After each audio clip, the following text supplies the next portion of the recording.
kita ini apa pamungkasnya adalah Profesor Hasanuddin ya dari Bandung ini, ITB. Silakan Prof Hasan. Ya, terima kasih Gus Waid. Assalamualaikum warahmatullahi wabarakatuh. Waalaikumsalam warahmatullahi wabarakatuh. Iya, memang ini topik menarik ya. Dan terima kasih untuk para senior ya. Dan seperti kata Pak Imam, mungkin ini masalah kita semua ya, masalah sehari-hari ya. Tapi coba sebagai seorang saintis, saya coba melihat secara fisik bumi kita ini memang kecil dan tidak ada ya. Kalau di dalam konteks alam semesta ya. Kan alam semesta yang teramati sekarang itu diameternya sudah 93 miliar tahun cahaya ya. Itu pun masih berkembang. Itu baru satu satu alam semesta. Sekarang astronom percaya 7 alam semesta ya, multiverse. Sama seperti di Quran ya, 7 lapis langit. Jadi sebenarnya kita di dalam galaksi Bima Sakti kita saja, bumi itu sebenarnya tidak ada, sudah ya, hilang ya. Jadi secara fisik memang bumi itu kecil ya. Kemudian secara waktu tadi juga Pak Mas Duki sudah menyampaikan ya, kalau kita bicara teori relativitas Einstein, mungkin 100 tahun kehidupan di manusia di bumi ini kalau di sisi Allah itu mungkin hanya menit ya. Mungkin di ayat Quran ada kan ayat-ayat memperbandingkan 1 hari 1000 tahun dan segala macam ya. Jadi kadang-kadang saya mulai paham ya, kenapa Fir'aun itu diberi waktu sampai 40 tahunan sebelum dikalahkan Nabi Musa. Mungkin 40 tahun di sisi Allah itu cuma beberapa detik kan. Mungkin Allah mengatakan sabar ya Nabi Musa, ntar lagi gitu ya. Uh, jadi memang kalau kita lihat dunia ini memang secara fisik dia kecil memang ya, sangat-sangat kecil seperti debu lah ya di alam semesta.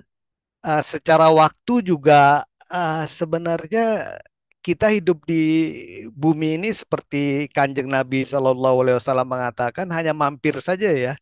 Jadi nggak terlalu signifikan.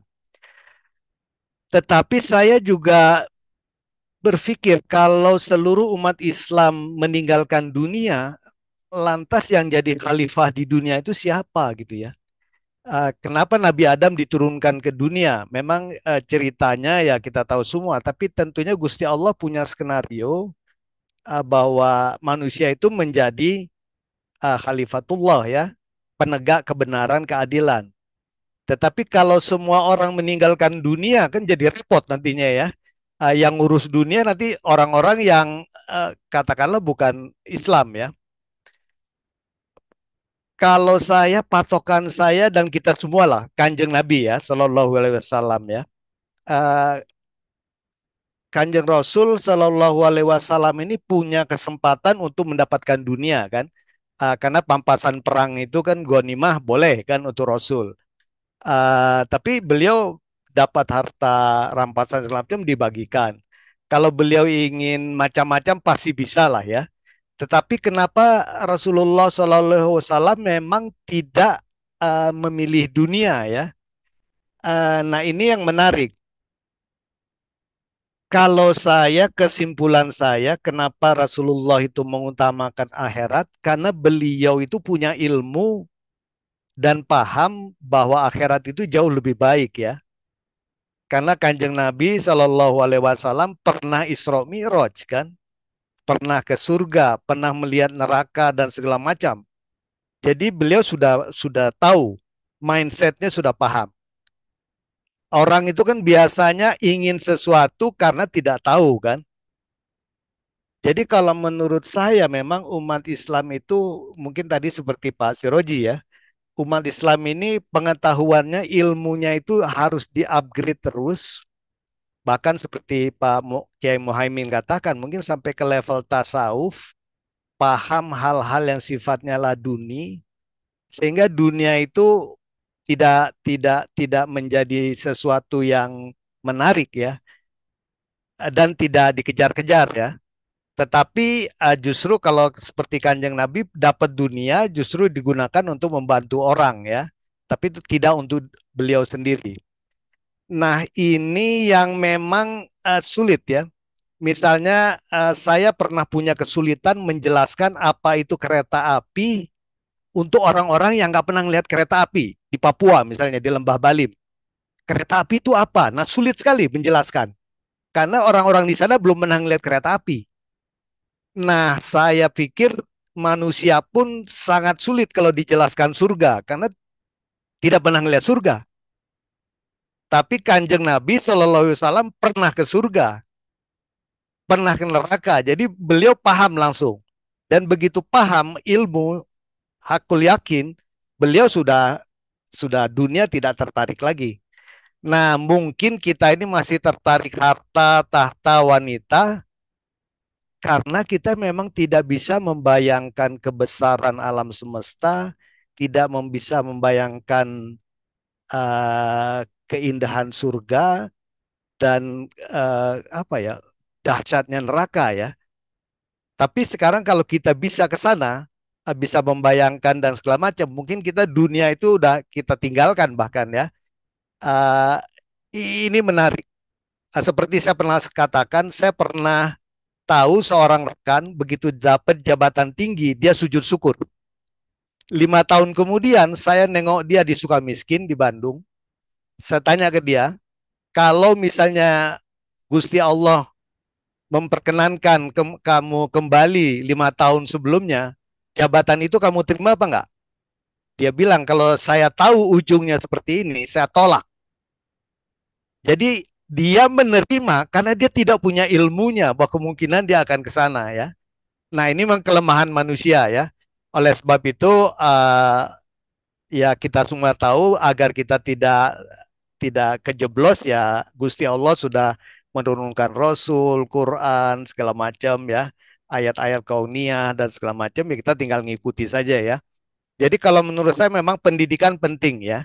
Jadi bagaimana kalau saya sih nggak terlalu apa ya, kalau menurut saya ya saya sih orangnya optimis ya. Dunia memang agak tidak baik-baik saja, tapi saya bilang ya kita orang Muslim punya Al-Quran, punya nilai-nilai dari Rasulullah dalam bentuk hadis-hadis ya. Kita punya banyak ajaran ulama, kenapa mesti takut ya? Kalau menurut saya justru orang Islam itu harus terjun dalam kehidupan. Kalau orang Islam itu malah lari dari kehidupan, saya nggak bisa membayangkan ya. Saya pernah katakan ke Gus Wahid, kalau orang-orang baik di Indonesia, so-called baik, lari dari dunia politik, lah lantas siapa yang mengurusi politik?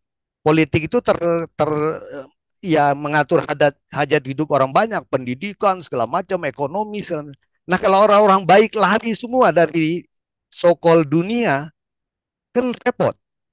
Justru kalau menurut saya Islam itu harus berani hidup ya, bukan berani mati.